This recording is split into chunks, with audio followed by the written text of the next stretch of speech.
The NFL regular season is wrapping up, but there's still time to get in on the action with FanDuel, America's #1 sportsbook. Right now, new customers get $150 in bonus bets guaranteed when you place a $5 bet. That's $150 in bonus bets, win or lose. The app is so easy to use, and there are so many different ways to bet, like live same-game parlays. Find bets in the new Explore tab. Make a parlay in the Parlay Hub, the best way to find popular parlays, and more. So visit FanDuel.com/247 and make your first bet a layup. FanDuel, official partner of the NFL.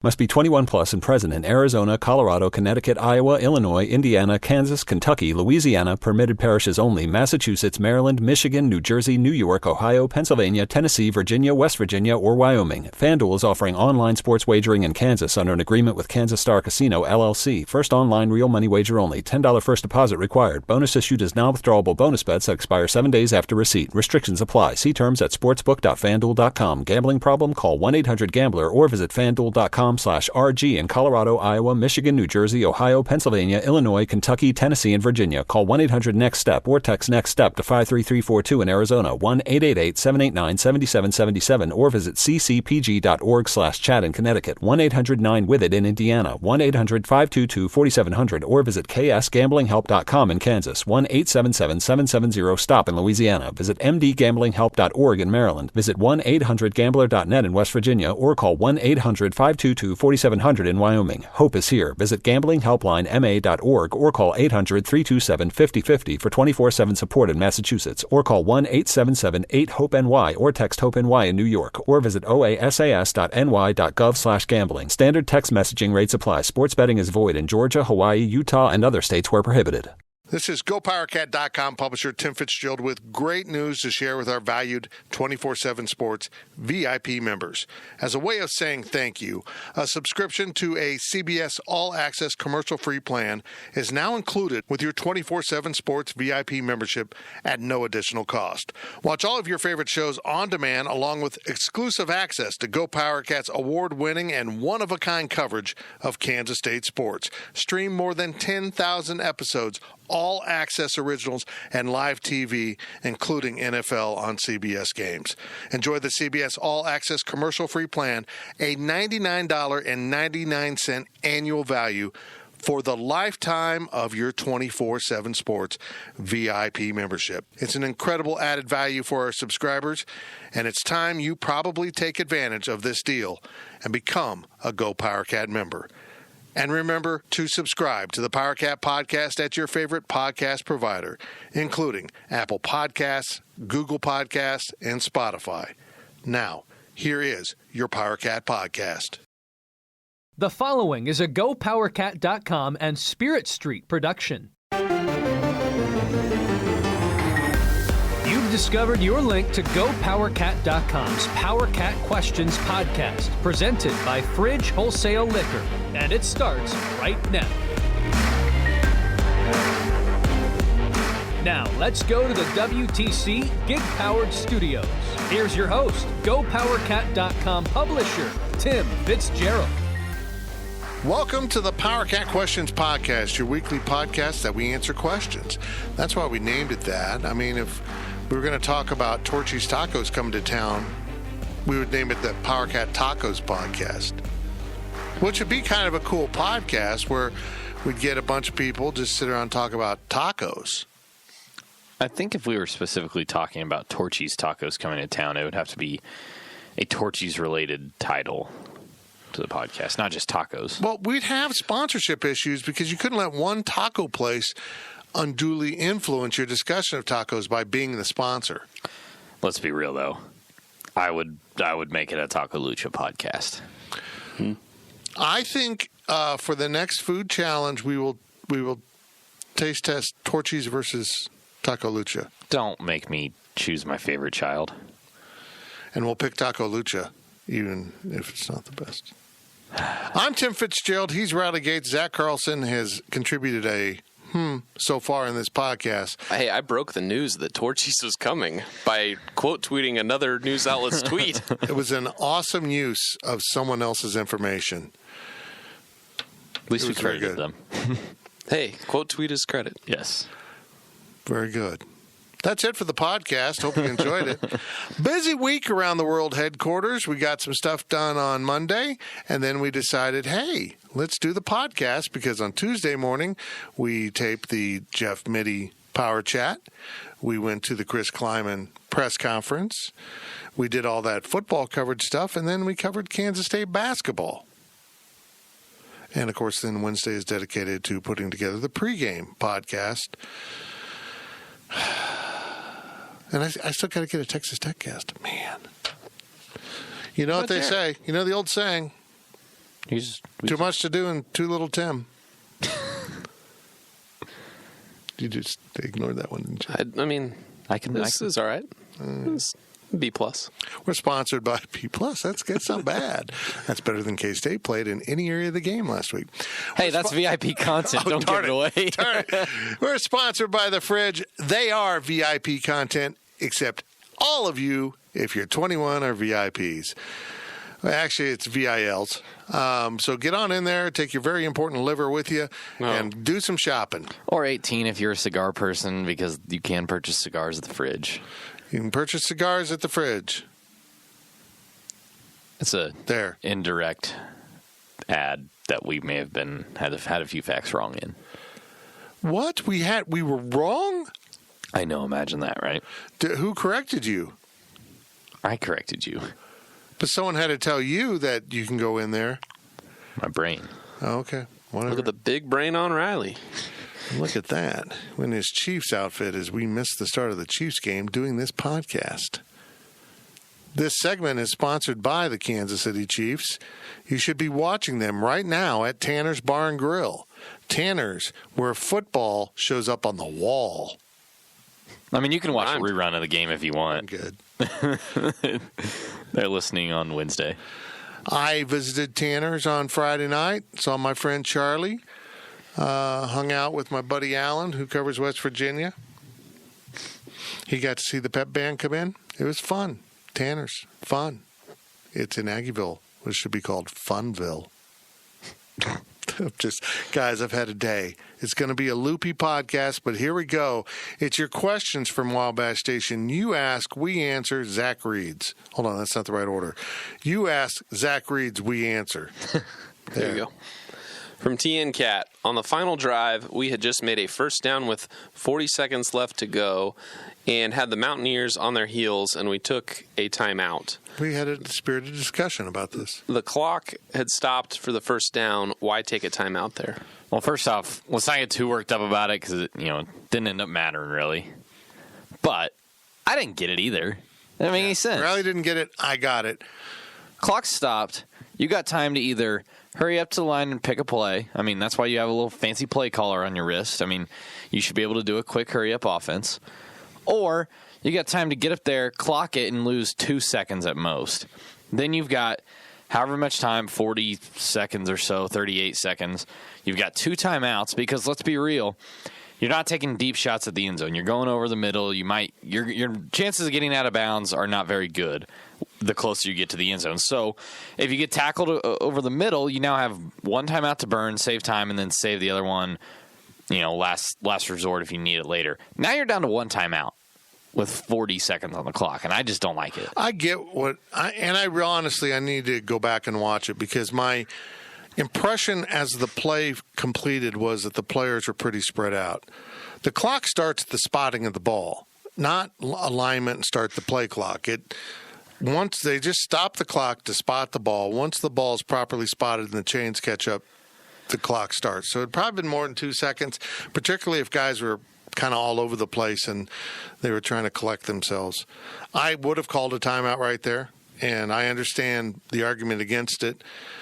And as Riley pointed out, it really didn't mean anything because you throw the pass long enough, you got a touchdown. So I don't think West Virginia was able to gather themselves. Maybe they did need the rest. I don't know. But it's entirely possible Coach Kleiman didn't feel like they had a play in proper position at that point and wanted to talk about it, I don't know. I didn't think it was that big a deal, but I certainly understand why you might. Side note, they don't wait for the chains in this sport anymore. It's stupid. Take the rule out. What do you mean? Watch whenever there's a hurry-up offense that gets a deep first down. They do not wait. There are so many plays that are snapped before the chains are set. Oklahoma State did it. I made a comment about it, tweeted about it during the Oklahoma State game, and then Ryan Lackey from K-State came up to me and he was like, "Yeah, I don't know what's going on." Right? They're snapping the ball before they're in place. You get the 10 yards. I mean, it's insane at this point. Well, how about the first half when they spotted the ball and the ref realized, oh, the spot means it's a first down because the nose of the ball is past the sticks. So instead of saying it's a first down, he moved the ball back. I've never seen that in my life. He literally looked down and realized, oh, the ball's spotted for a first down. So he moved the ball back a foot. I'm like, what the hell? Right before they snapped. I'm like, because the thing was, it was a first down. Where the play ended was a first down, and I couldn't figure out why they weren't moving the chains because the ball was properly spotted. It was a first down, but they decided it wasn't a first down. They didn't measure. They didn't go up to review. As soon as he touched the ball and moved it back, they should have said, oh, we're reviewing the spot. I'm not perfect at my job. I make mistakes. We all make mistakes in our line of work. I've never seen somebody make as many mistakes and never get in trouble for it as Big 12 refs do. I know. It's absurd. I agree. I never make mistakes. Thanks for laughing. Okay. For Mountain Joe, was announcing alternate uniforms a week ahead of the game a distraction to preparation? No. No, I don't buy that. I don't. Maybe some guys got distracted, but I just think they were flat. If anything about the helmets had any sort of impact on the game, it would have been probably positive, honestly, because the players were hyped up to wear an alternate helmet. Yeah. I mean, honestly. Maybe they spent their adrenaline over it too early in the week.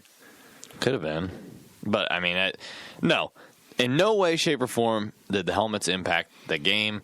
They could have been wearing the throwback uniforms, the alternate uniforms, the normal uniforms, and so it would have been the same result. Zach, how long do you think it took them to decal and stripe those white helmets? Oh. Puberty? Could you use words instead of like dolphin sounds? That was so weird. I couldn't speak. I just went, hours? Probably a whole day of work. Like probably, 8, a dozen equipment staff. Probably each did 10 helmets apiece. A couple hours per morning, an afternoon. Yeah, half a day for this. Significant amount of time. It wasn't. Then they have just to change them back. On. Yeah.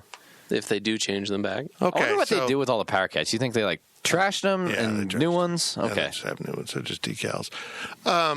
Yeah, I guess they got a big boost in sales, and maybe it was in part because a retailer again leaked a photo out, right? And then they said within hours they had put out the video and everything. Yeah. I personally would have thought it would be cooler to practice in the white Power Cat helmets and on Friday have the staff redo the helmets to the Cats. Because you practice in them not because of the sticker, so that you get used to the helmet. And then re-sticker them. I don't know. I mean, they might have done that and just used one helmet for the video. They made $50,000 off that. On the first day. But yeah, on the first day. By the way, we will be having, for those of you not going to Texas Tech, we'll be meeting in my cul-de-sac at 3 p.m. for a bonfire. So if you want to if you got any Bob Huggins stuff left over that you never got rid of, you can bring it, your Cats logo, your John Curry T-shirts, I'm with JC. God, this West Virginia. Is that a real thing? No, I made that up. K-State West Virginia is slowly turning into a rivalry, you know? Took Bob Huggins, then This game happened. Not much else has happened, but we're going to call it a rivalry. You're trying. Oh, hold on. If you're on the other end of that bargain, what they did to Geno Smith probably. Yes, I did forget about that game. Speaking of the Cats gear, not only did they sell 50,000 of it in that first day, they're almost out. Like, I was kind of surfing around the shop website the other night, and I was like, I wonder if they've cut prices down. They have 3 items left. They have the mini helmet, they have the purple T-shirt, they have the purple hoodie, or the purple zip-up. Yeah, that's all that's available. Should have Cats diapers in case you crap yourself like they did. They'll make more. Yes, they will, and they will sell more. Do you ever use that logo again? Yeah. Or do you do something else next year? Or, I mean, that'd be cool with something else. I mean, if it's partly about retailing, why don't you come back? I mean, you use that logo with sales. You'd have the merchandise, but I mean, actually on the physical helmet. I'm okay if they don't wear it again next year, but I want the reason to be, we figured we'd do Flag Willie. We figured we'd do... Yeah, that's what I don't want it to be, well, yeah, they were right. We can't win in this logo. Like, that. Well, hold on here. Do you have Lucky anything? I mean, I tell myself it's lucky, but it's not. Exactly. That's my point. It's not, or is it? You know, your logical mind's like, this has no, but you do it. You do it. And this, for some people, is the opposite. Why test fate? You know, why just... Yeah. No, You lost to West Virginia, for God's sakes. I just don't want Gene Taylor to come out and be like, well, we were really excited about the Cats helmet. However, due to the history you never say that. You know what I mean, though. I don't want that to be the reason. We'll do something different in the future because we're going to have fun with this. That's the answer. And then you bring in a witch doctor to try to take the curse off the Cats logo. By the way, that was by far, I made a tweet at halftime that was a joke, but that was by far the best performance ever in that Cats logo. Not even close. That team lost 44-15 on average. That team lost its 11 games by an average of 4 touchdowns a game. I'd be interested to see if they get a new alternate next year. I hope they do. I hope, just because... Just bring back one of the old ones. Yeah. The K-State, don't bring back the KSU one. That was the lamest helmet. The one they wore when they went to the Independence Bowl. Because you don't really refer to K-State as KSU. If they bring back the K-State that you want, the big K, little state, I want a new font. That's old. Yeah, and side note, Fitz. I looked this up. If you're mad about the Cats helmet going 0-11 I know, year, that K-State helmet was horrible. K-State helmet also did not win a single game. No, but at least they tied. At least they tied. They did have a tie. They did tie. The Doug Weaver era certainly battled Stan Parrish. Well, then what's the purpose? It's a retro helmet. It looks like Times New Roman. Well, that's fine. Because that helmet's so... Actually, you know, that font is so old, that helmet is, that it was Times Roman. Just Roman. Just Roman. I personally would bring back the Wildcat, the one that Grogan and Dickey wore. That'd be kind of cool.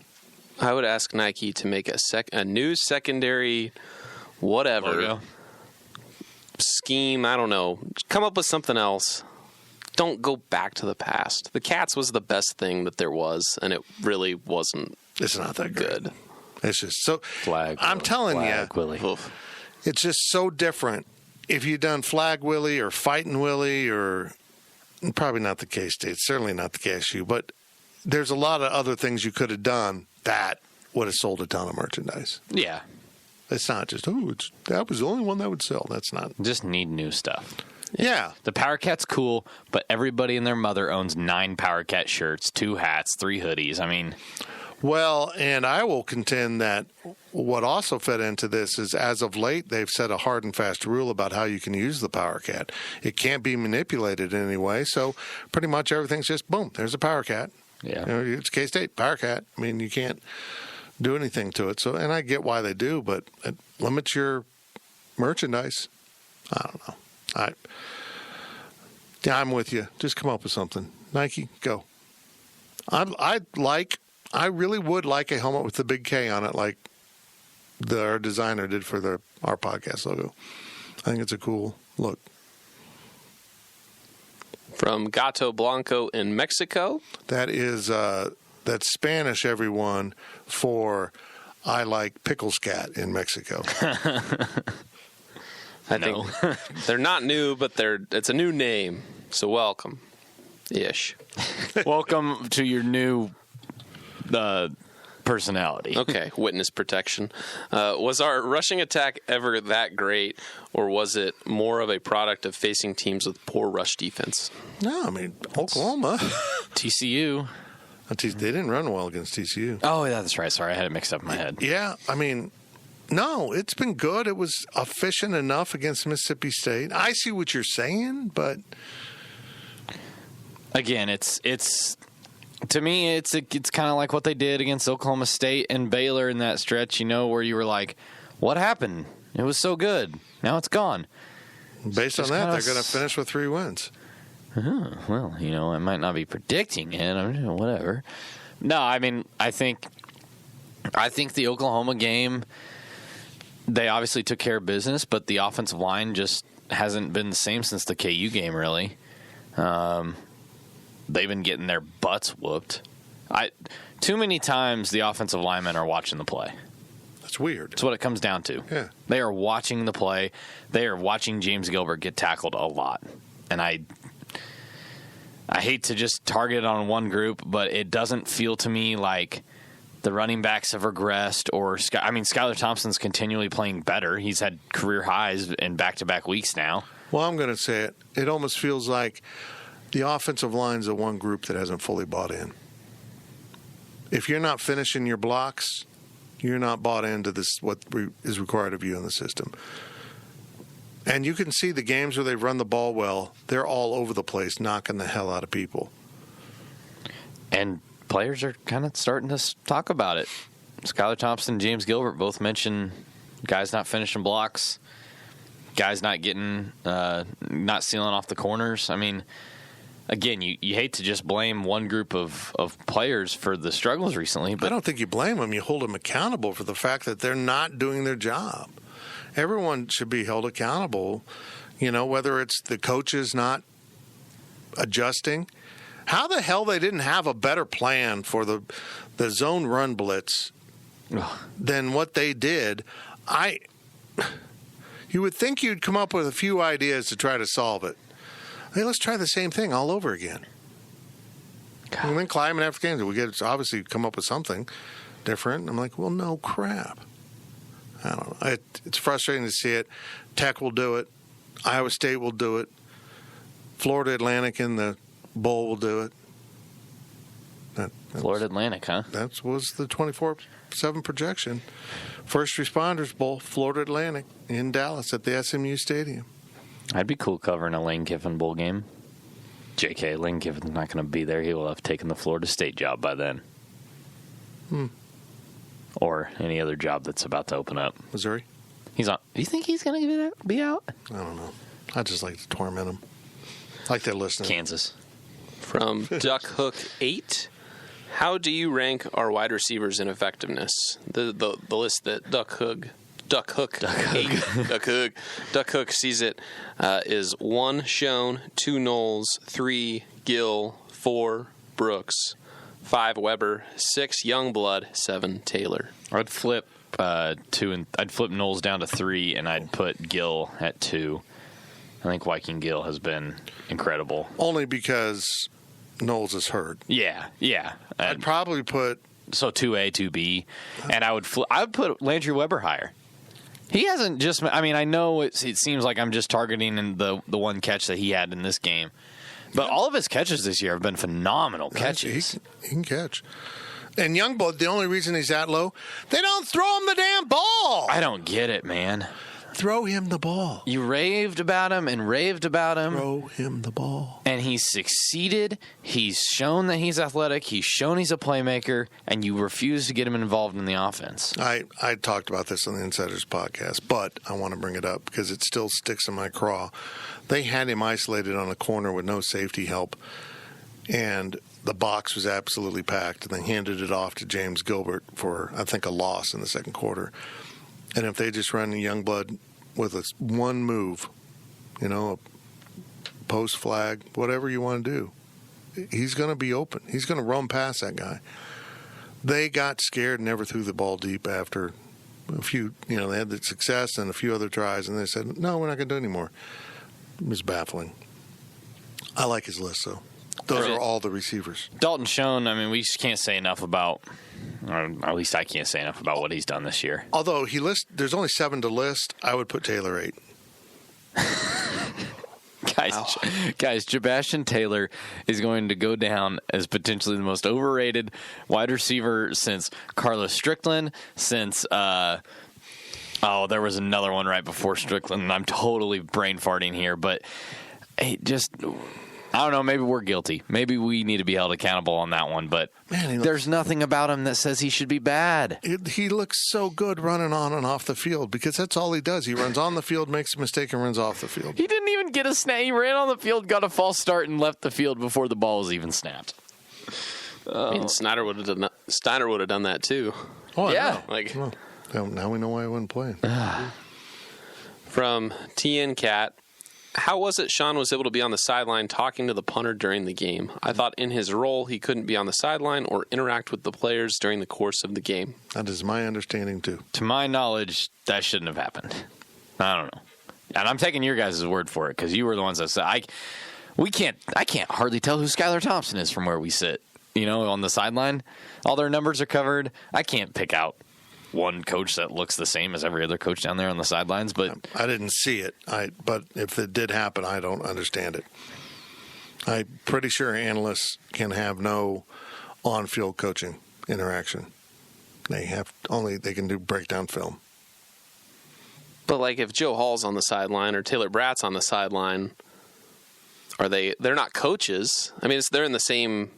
Wouldn't the same rules apply to them if they're I wonder if there's I wonder if it cuts off at practice and maybe during games you can... Because you have 60 bench passes, I think. I don't know. I will explore this with Sir Kenneth Lanou of athletics and get a clarification on the rule. Sounds good to me. And then I'll forget about it. I'll either forget to ask or I'll forget the answer. But I'm going to forget something because that's how I roll lately. From Mountain Joe, how big is it, in your opinion, that our 3 losses come from teams with 3 former high-level K-State coaches who have very intimate knowledge of players' strengths and weaknesses? I think there's something to be said about some of it. I think there's something to be said about it.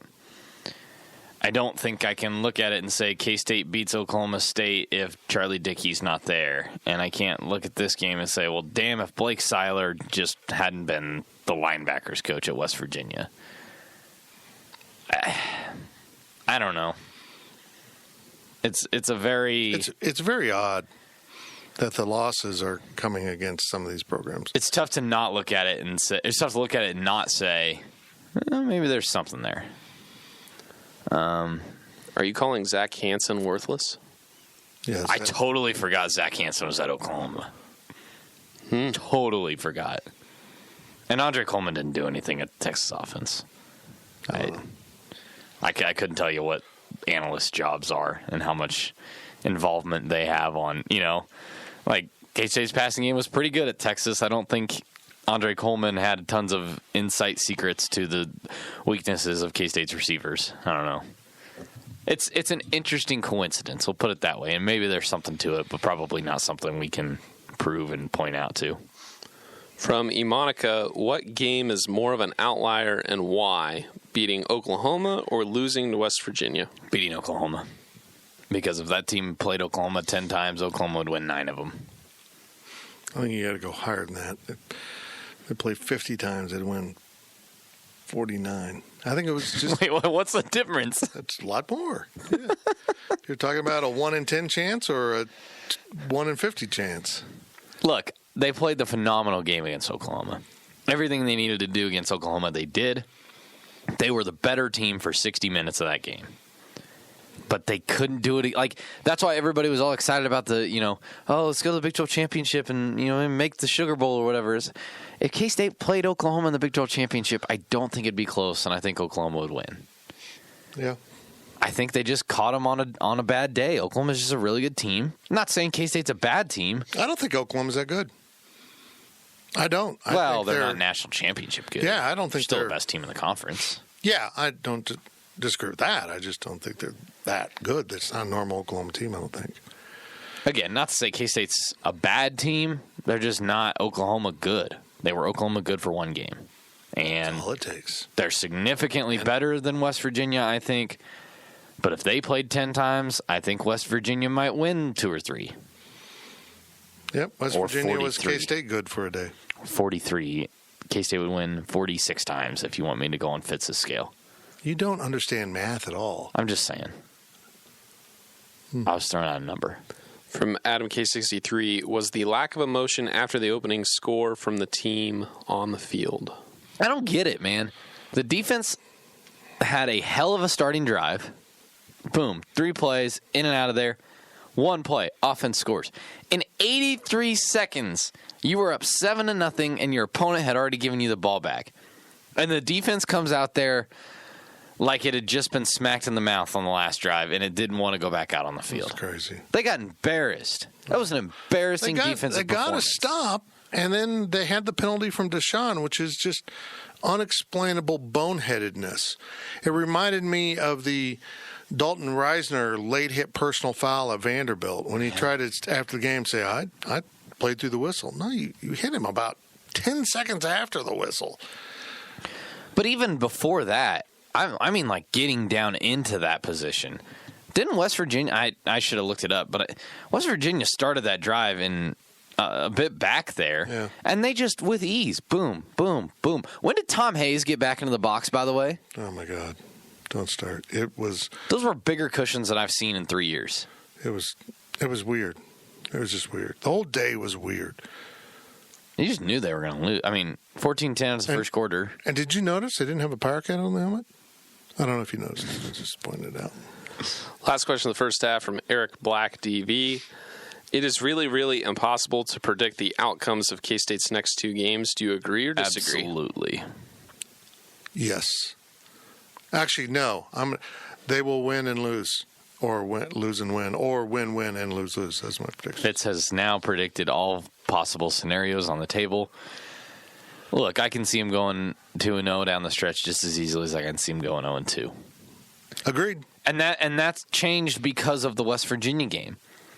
Because West Virginia got throttled by Texas Tech in Lubbock. It doesn't make sense. None of it makes sense. There's just every weekend is self-contained in the Big 12. And that's why it's so hard to predict. It is. It's not a great conference. It's a competitive conference. It's kind of like the Power Cat Questions podcast. I don't know whether that great, but boy, we compete. We try hard. Or not. We're going to take a break. Stay locked in. The Power Cat Podcast will be right back. If you're in the market for investment-worthy bags, watches, and fine jewelry, Rebag is the answer. Rebag is a luxury resale marketplace where each piece is carefully vetted and verified by experts to ensure quality and authenticity. If you're in the market, use Rebag to buy and sell finds from the world's top brands, including Hermes, Chanel, and Cartier. Head to Rebag.com to get 10% off your first purchase with code REBAG10. Shop today at Rebag.com. That's REBAG.com. And use promo code REBAG10 for 10% off your first purchase. With Blue Link Plus, you can access your Hyundai Tucson Limited remotely. Doors unlocked, temperature set, lost car found. There it is. Get complimentary class-leading Blue Link Plus. Call 562-314-4603 for complete details. We now send it back to Fitz in the WTC Gig-Powered Studios. Welcome back to the Power Cat Questions podcast, sponsored by the Fridge Wholesale Liquor. I'm standing. We're normally seated in the WTC Gig Powered Studios, but I've been in my car for a lot of today, and my tailbone hurts, so now I'm standing above my employees. I'm lording over them like the Fridge Wholesale Liquor lords over alcohol. They stand above it, and I don't even know where I'm going with this. I was just going to let you find your way out of it. I can't get out of it. I couldn't really get very far into that, and then I couldn't get out. Go to the fridge. It's just kind of annoying because I have to look up at him now when I'm talking to him. Hello, Riley. How you doing? Over there, below me. That's why you say down there. I know. Because you can make a joke at my shortness at the I'm same out time. of it, guys. Get off my case. Go to the fridge. Buy alcohol. Say hi to Kevin and everyone and say, Riley Gates sent me. And they'll say, who? The Fridge, at the corner of this and that in this town right here. Boom. Segment's brought to you by High-Low. High-Low. Go to the High-Low. High-Low, High-Low. High-Low, High-Low. High-Low. High-Low. Is that an ad? High-Low. Christmas bar. Christmas bar. High-Low. Go to the High-Low. Do you have Tourette's or something? Like, what? What's going on right now? Just people are going to say he wouldn't shut up about it. But they'll remember. High-Low. Here's your questions for Wabash. Or they're going to see the sign in Aggieville and go, God, that guy wouldn't shut up. I'm not going there. About the High-Low. From Fervent Purple, let's talk coordinators. For as good as they have been most games, I thought they were both off against West Virginia. What are your thoughts? Off? Sure. As bad as the message boards are making them sound on Saturday night? No. Yeah, they got a little carried away. Yeah, it wasn't their best performance. They basically, I'll put it in terms you might understand, fellas. They went to Aggieville and they came home with no digits. Or they came home with 555 digits. I'm not sure how the analogy stacks up, but okay. Look. Good night. Okay. I mean, let's just get Scotty Hazelton out real quick because there's not a whole lot to really say. Yeah, he was off his game. For some reason, I mentioned, he's giving cushions. That didn't make any sense. They couldn't seem to... They just didn't have that it factor that they usually had. I kind of felt like the defensive line was fine, but it wasn't as mean and yeah, they didn't startling him. I mean, Reggie Walker had 2 QB hurries, and that led the team. And I was like, I don't even remember him having QB hurries. So, look, the defense was bad. Yeah, he was off his game a little bit. You know what, though? The yardage wasn't bad. K-State ran for more yards. They threw for more yards.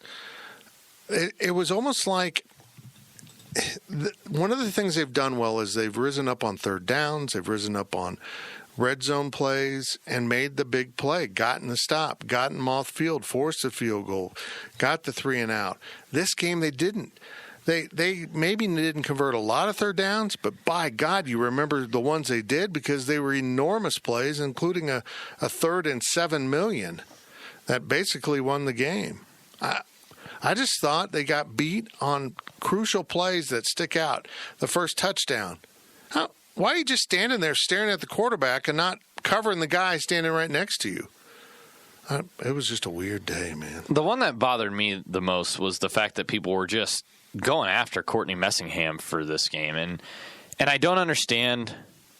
I don't understand it because you say he should have changed things up. You say he should have thrown a new wrinkle in the offense.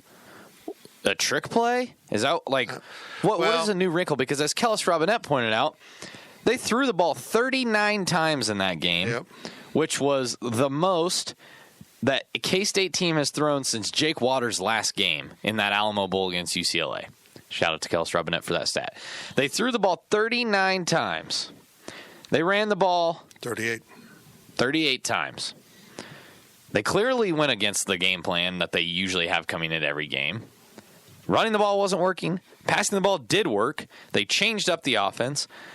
Yeah, I would like to see them do a more play action a time or two, but play action here and there isn't considered drastically changing up the offense. I don't know what it was. Like, people were mad that the running game wasn't getting going, and they were blaming Courtney Messingham for that. And I just don't understand it. Who did you credit? Your offensive line doesn't block, nothing's going to work. Who do you credit for the Oklahoma game then? Was that Courtney Messingham, or was that the players that did it there? Yeah, I agree. He's fallen into Dana Dimmel syndrome right now. That's pretty much the fate of coordinators nowadays. It's the unnecessary, inaccurate scapegoat all the time, and it's one of my biggest pet peeves. And it was clearly special teams analyst Sean Snyder's fault. Joke. From Danny Fab 1, do you think these losses, where the gameplay basically failed, has opened up the coaches' eyes and minds to making adjustments during the game versus trying to stick to the game plan and hoping it starts to work? Well, I thought they got away from the game plan. The game plan is to run the ball a whole hell of a lot more.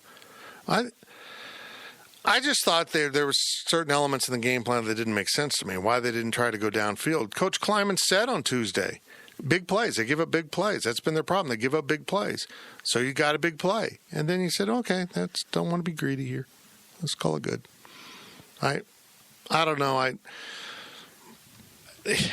You've been waiting for your three guys to be back to run your inverted wishbone? You ran it once or twice. Yeah, where's that play gone? And why do you need those three guys? In fact, you ran one time with the human bowling ball out there. I don't understand why other people can't run that. I mean, why can't Morgan Burns be in that formation? Do you not let him practice that? If that formation works, let it work. That seems to be a formation that would slow down that run defense because you literally don't have a clue where the ball's going. And they've made halftime adjustments all year. Like, I refuse to believe that they go into the locker room and they're like, well, this isn't working, but this is what we were planning on doing, so I'm just going to stick with it. Well, they clearly made adjustments. You don't throw the ball that much. What got them into trouble was there's no 50-50 on that. You either continue to run the ball and try to wear out the defense, or you switch to throwing the ball. And I feel like, I'll say it, I feel like either you need to run the ball more or throw the ball more. At some point, they probably should have just said, screw it, you guys want to stop the run? We're throwing it. It might be little short passes, but we're throwing it. When you're averaging 7 yards a completion, an attempt, and 3 yards a run, maybe you should just throw it a little more. Maybe if people are going to stack the box and say, you're not going to run on us, accept it at some point and just move on. If you can't run the ball, if you can run it, keep doing it. But man, it just got maddening. I don't know. From Gato Blanco in Mexico. That is a purple cheese in Mexico for. Whoa, he's changed now it I think again. Now I think we need to specify: is it Mexico or Mexico, or these two people with incredibly difficult names?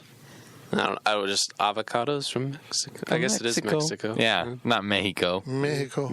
Avocados. The wildcat in Mexico. It's the white cat, not wildcat.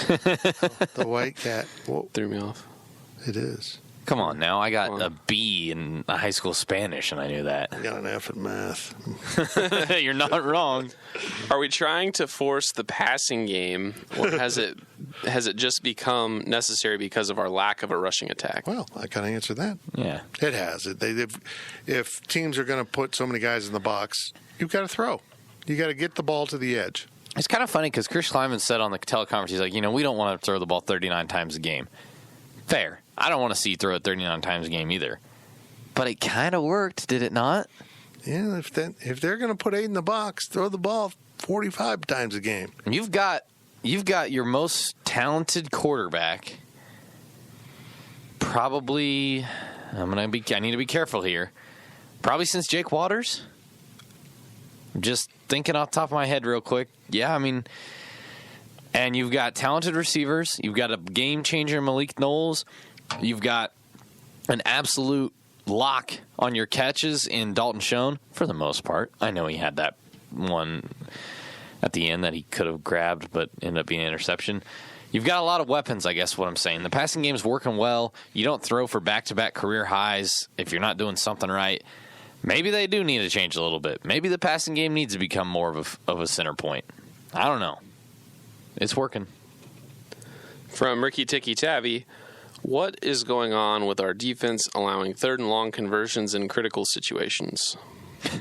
Well, nobody cared to cover the West Virginia guy. I don't think he was there. I could have. You think it was like the secret, the trick play where they stand on the sidelines and nobody recognizes them and they hop in? We ran that in flag football one time. No, that's illegal. Yeah, details. No, I think he magically appeared. How does that happen? Magic. Don't call out the safeties. What are you doing? Never let a man get behind you. It's one thing. That's not even for football. That's a good rule of thumb. It's one thing. Wow. It's one thing if a receiver beats you on a route and gets behind you that way. He didn't beat anybody. They just totally ignored him. I could have made that pass. It was bizarre. I didn't see the guy until after he threw the pass. And Diggy throws the ball. I'm like, where is he throwing that? Where the hell did he come from? Glad I was a safety. I had my eyes in the backfield, too. Plus, I'm slow. I'm old. I make bad jokes. From Fervent Purple. Fervent Purple? It's a tongue twister. Purple. I don't want to go there. Just how big of a loss was A.J. Parker on this Wildcat defense? I don't know. Maybe. I didn't think it was. That's not the issue There was right a safeties in this game, I thought. I thought Goolsby had one of his worst games ever. Kavion's good. He's playing well. He's not. It's not. They didn't complete a huge percentage. It wasn't like they were getting torched. They just blew big plays. That's why I have a little bit of an issue. Yes, it throws you for a loop. It makes things different no matter who the replacement is. I mean, they could have brought in a 5-star, and it's still going to be different. But I haven't noticed a drastic drop at the position since AJ left.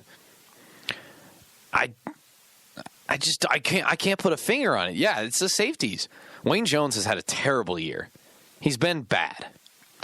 And Denzel Goolsby made a mistake that I cannot believe he made. That pass interference was atrocious. That's a play you make when you're a redshirt freshman like Wayne Jones. I'm not sure. He didn't have his eyes on the ball. I don't know what happened. It was weird. So, losing AJ is going to hurt you. You lose your leader. It messes with you mentally, I'm sure. But I'm not going to point to that and say that's why the defense is a little bit different right now, because I don't think that's the reason. It's just they've just stopped playing well for some reason. I don't know what it is. I can't point to anything. It doesn't make sense. They should have won the game on Saturday, Fitz. They should have won the game. It was the helmets. From GT Cat, how involved do you think Khalid Duke is the remainder of the year? I'd get him more involved. He's kind of got a little playmaking to him. Kind of a stud. I kind of like him. I know. I mean, there's no sense in not making him a focal point or at least getting him in there a lot. I mean, he's burned his red shirt. He's played in 5 games, so he's not going to keep that red shirt. Why not just throw him in there a little bit more? I mean, what's the worst that can happen? He misses a tackle? They've kind of been doing that a lot this year. And they were experimenting at linebacker. Had Jonathan Alexander in there. And they played Cody Fletcher more than they have all year. Which was I think they're not happy strategy. with the linebackers right now. I don't think they've been happy with Daquan Patton all year. I agree. He's had some good moments, but I don't think good games. Yeah. So, I don't know. I would say this. I hope he is a focal point, or we get to see him a lot in the next 2 games, because no reason to have burnt his red shirt if you're not going to have him in there for a significant amount of time. I agree. From Mountain Joe, does Chris Kleiman need to instill a little more discipline? Penalties are killing us. I'm with him. I don't know what's going on in practice, but I had a former player text me during the game. This has got to stop. They just got to. This has to be. They have to be more afraid of these things than what they are, apparently, because they keep doing it over and over. And I'll say it. Those stupid penalties in this game, lack of discipline penalties, cost them a victory. You take those out, K-State wins. I really believe that. I'm going to counterpoint a little bit here. Bring it on. Excuse me. That was a bad start to your counterpoint. First off, I need to see the Tre'Davion play again. In fact, I didn't see it on the replay. I don't know if it was him intentionally doing this. No, it looked like he tried to jump through the gap and instead landed on the guy on his back. To me, you need to be a little bit more self-aware, sure, but it feels like I was trying to make an aggressive play, and this ended up being the result. So I wasn't too upset with a penalty like that. But let me say that the penalties are being overblown because there are more unsportsmanlike conducts, unnecessary roughness. There's more of those than there are pass interference, holding, and it's sticking out because holding and pass interference happens on a regular basis. Sometimes you get busted for it. The unsportsmanlike conducts and things like that, those are the ones that hurt you because they stick out. But shout out to GT Cat here, who made a really nice post on the board on Monday. K-State's not that different right now in penalties than what they've been the last 3 years when they were under Coach Snyder. In 2016, they were fourth in the league in penalties with 88 total, averaging 54.6 in yardage. In 2017, they were third with 67 on the year, 45.8 in yardage. 2018, they were third with 59 penalties, averaging 44.8 per yardage per penalty.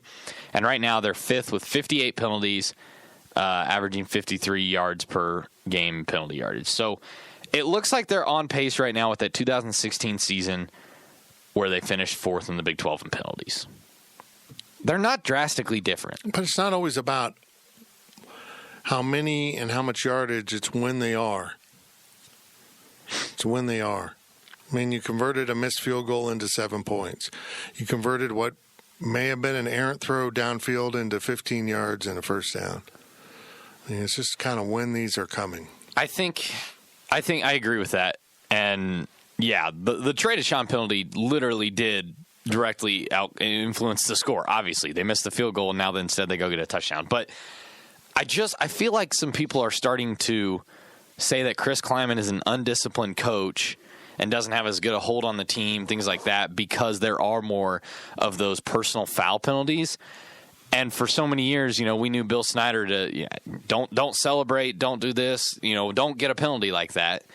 And because they're happening a little bit more, which is a norm with every college football team in the country, I feel like maybe people are adding some heat on to Chris Kleiman for that. And I just don't know if that's necessarily accurate or fair, in my opinion. So that's just where I'm at. From K-Ned, the concern at the beginning of the season was depth for the Big 12 grind, and coaches not used to the Big 12 grind. Last week, Kleiman made a point that he has never been in a 5-game November and how taxing it is. Is the team on fumes at the moment? I think they're tired, but every team's tired. Well, I think the problem is they don't have a ton of depth. They try to build up depth. They just don't. They've got a few injuries. They've got worse than that. They've got some guys that are playing far less than 100%.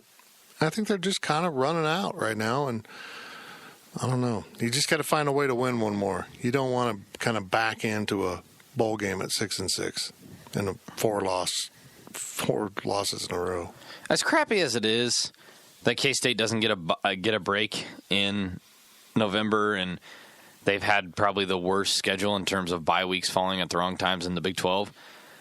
You got to play the hand you're dealt in a situation like that. That's something that, I'll recognize that they're a little worn down. And in major injuries like James Gilbert, for instance, a bye week would become incredibly beneficial. But the little nicks and bruises here and there on guys, the wear and tear, every team's going through that right now. Oklahoma and Baylor are probably just licking their wounds right now after a game on Saturday. So I don't think K-State's at a major disadvantage compared to other teams. I just don't think they have the depth other teams do. Yeah. Maybe comparable teams that with new coaches, but I would say all the other teams in the conference, Matt Rule's in season 3, so he probably has some better depth built up. Oklahoma certainly does. Texas certainly should. I just think Oklahoma State would. I don't know. They drew the short straw this year. Yeah, it is what it is. You got to play your games. Last question of the podcast from Texas Cat 93. At the beginning of the season, I said I'd be thrilled with 7-5. Now, at this point, I feel like it would be a major letdown to end 7-5 because we've seen what this team can do. Is it fair to change expectations like that? No, I understand your point, but when you step back afterwards, you'll say that was all right. It's just you're in the process right now. 7-5 is really good. 6-6 you can be disappointed with. But you got to keep in mind they brought in some running backs, but really, essentially, this is the same group minus some graduations that went 5-7 last year. So if they were 6-2 and number 16 in the country at one point, like they were, and they finished 6-6, losing to West Virginia, losing 2 home games, yeah, I'm going to be pretty disappointed with that. I get that. But 7-5, man, that's one win better than most people had you expected. You still knocked off one of the top teams in the country.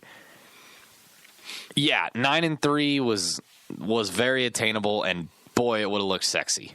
And 8-4, that's still a really damn good year. But 7-5, I would look at it and I'd be like, better than we thought. And we'll take it in year one. Unfortunately, that probably means we're going to Phoenix on Christmas. God. Like 7-5 is the Cactus Bowl. Yeah, it's got it written all over it. They've got two bowls, honestly, on the table, in my opinion. 3, probably. Yeah, Liberty's still in the mix. Yeah. God, I don't want to do that. I'd rather go to the Cactus Bowl on Christmas. Think go to the Liberty Bowl, really? Yeah. Huh. Nobody had anything nice to say about the Liberty Bowl. It was better than the Cactus Bowl. Yeah. Although you want the hospitality room. We'll talk about that off the air. Because Riley really likes the hospitality room. Speaking of hospitality rooms, if you have one, stock it at the fridge. That's how I'm ending the podcast. The fridge. You've been listening to the Power Cat Questions podcast, presented by Fridge Wholesale Liquor. Power Cat Podcast. All rights reserved. GoPowerCat.com and Spirit Street Publishing. If you want to win your fantasy football league, it starts right now. The offseason is the best time to get ahead of the competition. We'll help you win your league on the Fantasy Football Today podcast, part of CBS Sports Podcast Network. Fantasy Football Today has 3 episodes every week following the latest news, giving you early rankings, early sleepers, breakouts, and busts. So if you're a dedicated fantasy football manager, check out the most dedicated podcast, Fantasy Football Today. Download and follow on Apple Podcasts, Spotify, and anywhere podcasts are found.